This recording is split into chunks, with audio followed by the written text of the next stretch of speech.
That was one of the greatest finishes in the regular season history of football in the nation's capital. Wow. That was a maddening, disappointing gut punch until it wasn't. That was how could you have lost that game given X, Y, Z, P, D, Q, all the letters of the alphabet 17 other times until it wasn't. That was gosh, we're going to have some things to unpack here. Has this group been figured out? Did they need another playmaker at receiver when they play good defenses? Until it wasn't. The conversation shifted with a few moments, a little bit of botching by Chicago, but a lot of right for Washington. I still can't believe it. I'm still on cloud nine. I woke up this morning, in that groggy first light kind of state. My wife had to get up super early. She was gone, out the door. I'm going to start my day, get the kids up, and do everything that needs to be done. And I had a little pang where, as my eyes first open, I go, what a bummer of a loss yesterday. And then, of course, I remembered as the clarity got to me, not a loss at all. A win. They're 6-2 because of something miraculous. There's a euphoria when sports are going good and you're around people who just experience the same joy as you do that can only be explained, I think, if you've experienced it. Mm-hmm. When the Caps made their 2018 run, all of those playoff wins and the dancing in the street and those moments after the Stanley Cup final, I remember kind of taking it to the streets over in the Capital One Arena neighborhood and eventually over to the MGM National Harbor. You just don't want the night to end. You just want to be around people. When the Nats won the World Series in 2019, all over the Navy Yard and all over town, same kind of vibes. It was a scaled back version of that because, let's be honest, it's a 6-2 week 8 regular season, middle of the campaign, October football moment. But last night at Northwest Stadium, leaving that facility was a moment for me as a sports fan. It was chill-inducing.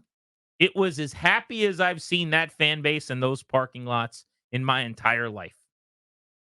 The crowd, which was great, I thought, all game. There were a lot of Bears fans there, but it was boisterous. It was loud. There was energy. There was an electricity. It was a vibe inside Northwest Stadium. And at the moment of the Jayden Daniels scramble for 13 seconds, turned Hail Mary prayer downfield, turned batted ball tip up into the air into the waiting arms of Noah Brown for what was basically the easiest completion in the history of the world. I mean, it seemed like, right? Yeah. It's so funny. When those Hail Marys are completed, you go, how does this not happen all the time? He's just standing there with no one around him, and the ball just got batted, and that's the easiest touchdown he'll ever score on the very back end of that play. Mm-hmm. But the moment that he caught it, Danny, the pop is what I'm going to refer to it as. Right. That initial outbreak of eruption of excitement and cheer, that was the loudest I have ever heard that stadium. I've been there for the very few playoff games that have ever been there. I've been there for the only, yes, you heard me right, the only playoff win. I was there in 1999 for the Detroit Lions and the Washington Redskins. The first play of that game was a 7-yard sack of Gus Frerotte by Greg Jones at linebacker. One of the loudest moments in that stadium's history. There have been other great moments. Yeah. There have been loud moments. I'm not telling you there haven't been. But Danny, that was as loud as I have ever heard it, and they've ripped 20+ thousand seats out of that place. The pop, like the music hitting insanity of a Royal Rumble, that stone cold shattered glass on Raw back in 1999, and that initial electricity. I've never seen anything quite like it in that stadium. Yeah, you got to harken back to some of the best moments, whether it's beating Dallas 35-7 and Chris Cooley rumbling through the secondary, and they show Bill Parcells giving a mean mug to one of his defenders that made a business decision, or to Terry Glenn when he wouldn't go over the middle because Sean Taylor was a predator, a pterodactyl swooping and just taking heads off at that point. There have been great moments, certainly. Few and far between, as you alluded to. I think, though, like with all these moments we could point out, because those are some really good ones. I remember the Rob Jackson 2012 pick. That pick to save the world, yeah. Off Robert Griffin to officially win the division when the Cowboys were going to try to tie the game. All of those moments, you can make the case that the overall intensity in the crowd was bigger, better, whatever. There were more people there, clearly, more seats. And maybe even if you had like one of these, you know how they measure the noise? You could have like a wand that does that. Sure. Maybe they'd say it was louder in that, sustainably. But I mean just the sheer pop. Yep. That 2-second clip of balls in the air and it's pretty silent in the stadium. You're waiting, ball's coming down. That right there, whatever that is. If there was a roof, it got blown off. Jet engine. So I'm sitting there at home like everybody else, stewing, so irritated, so annoyed, like honestly, like in a bad mood, right? I'm like, they did it to me again. This mood destroying Sunday. My Monday is going to be ruined. I'm going to be cranky all week at work. Just so ticked off at every errand I have to run now. Man, that one's going to sting. I hate losses like that. I got all my snarky tweets queued up. I can't explain the noise I made. If you said recreate it, I probably couldn't. I saw stars. I scream in this way that, like, I wouldn't scream. Like, I'm terrified of snakes beyond compare. I'm Indiana Jones without the charisma, right? I'm so afraid of them. If I saw a snake in my bed, I wouldn't scream like that. You know what I'm saying? Like, I don't know what that noise was. And I made it several times. And then I started maniacally laughing. Like I was the Joker and my caper had come to fruition. Like, I don't understand the reaction that's happening in my body. Like, I don't know what I'm doing. I'm jumping, but I'm in some sort of like weird fetal position, tucking around. My 11-year-old is jumping on me. He doesn't really care, but he cared in that moment. My wife is like screaming, "What?" Like, she's like, are there any penalties? I'm like, not now. I mean, unbelievable, right? I mean, and everybody, I can't get enough of the videos. Like, when something like that happens, like I remember certain just elements at the top of my mind. When Landon Donovan scored in the World Cup and everyone kept sharing those memes or their reaction videos, or the Nationals won the World Series, or, the moment that the puck dropped, the game ends against Vegas and the Caps clinch a Stanley Cup. I can't get enough of watching those videos. I've seen 1,000 of those over the last 24 hours, right? And I didn't make one of myself just because I'm sitting there watching, and I got my phone out to be snarky, and that was the end of it. Yeah, they ripped it away. Here's what I don't like. Generally, I think that when someone records themselves for a last play and they're on camera, obviously and purposefully, it feels like it's turned up and it's not authentic, right? But when you get an authentic reaction video, it's the best thing in the world. So these are, hey, my Ring camera picked this up. Hey, we've got this camera in my house. You don't think about it in the moment, and it just happens to record what you're doing, right? You're not performing. I could not stop watching those last night. I can't tell you how many I got, by the way. People mostly sending them. You can hit me up on Instagram at Grant H. Paulson, on Twitter at Grant H. Paulson, Danny's at Funny Danny. But I was getting them all until 2, 3 in the morning last night, where people were just like, oh, yeah, we have a camera in that room. Let me see what it looked like.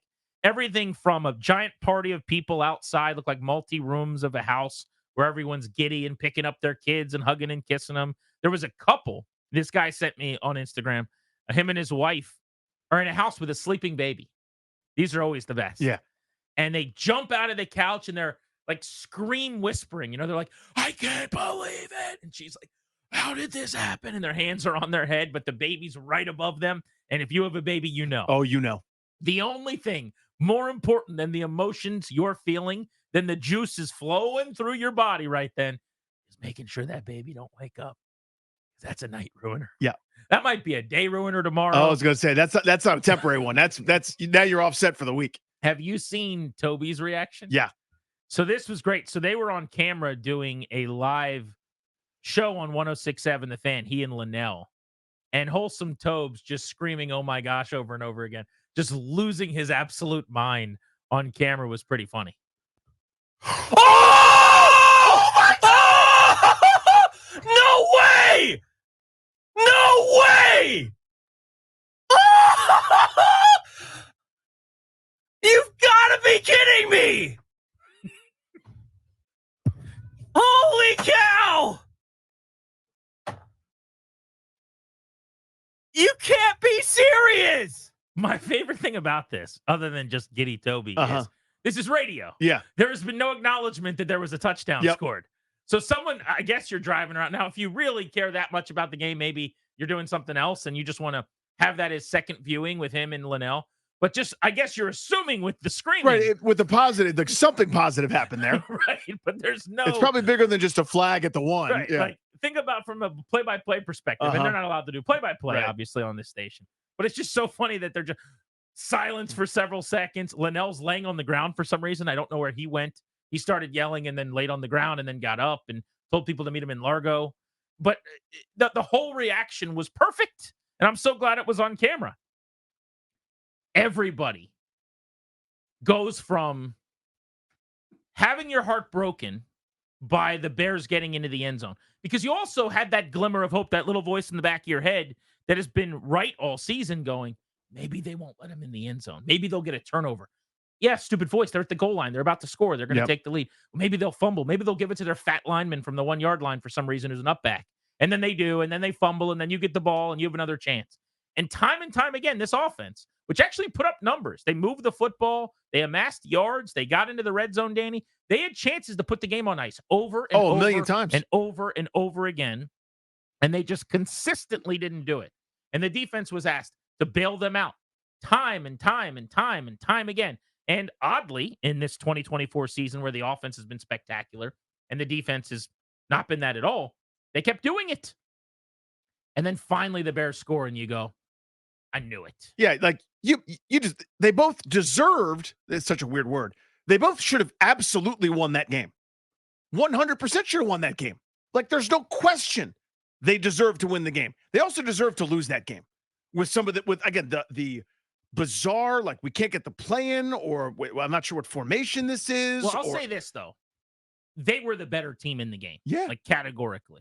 And I don't just mean anecdotally, I mean statistically. It backs that up. They were you look at who should win the game meter with all the numbers put into the computer algorithm. They win that game at a 70-some percent clip. 100%. But it's also the game over the years that they lose, because they, as you said, they're burning timeouts that they're going to need. That ended up hurting them, by the way, on the final drive. They can't. Austin Seibert kicked the ground so hard. Why is he mad at the ground? What do you mean he kicked the ground? He kicked the ground before he kicked the field goal. Before the ball touched the foot, he kicked the ground in front of the ball. On which one? The blocked kick? Yeah, I don't even know if it was blocked. Watch the video of it. He kicks the ground super hard in front of the football, and the guy celebrates like he blocked it. He just chunked it. It's like imagine hitting the fairway. It's right next to his fingertip.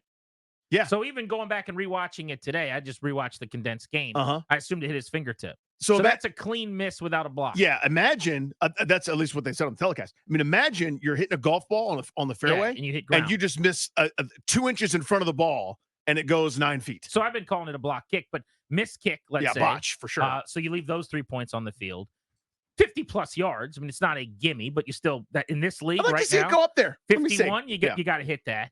And they had a touchdown called back, lest we forget. The Olamide Zaccheaus catch and run, which was a beautiful play on a illegal man, which I thought Cosme was absolutely downfield. Then you have a PI, which needed to be called because St. Just interfered. 100%. I mean, it was one after another. They're making these mistakes. So even though they were the better team, even though Caleb Williams, I thought, stunk on ice for 3 quarters, when it got to winning time, Caleb Williams made some winning plays. Really impressive. He started doing some legit big boy stuff in the 4th quarter, but not big enough boy stuff. That is pretty big. Not as big as our big boy. Our big boy did some bigger things. 52 yards. Danny, he ran around.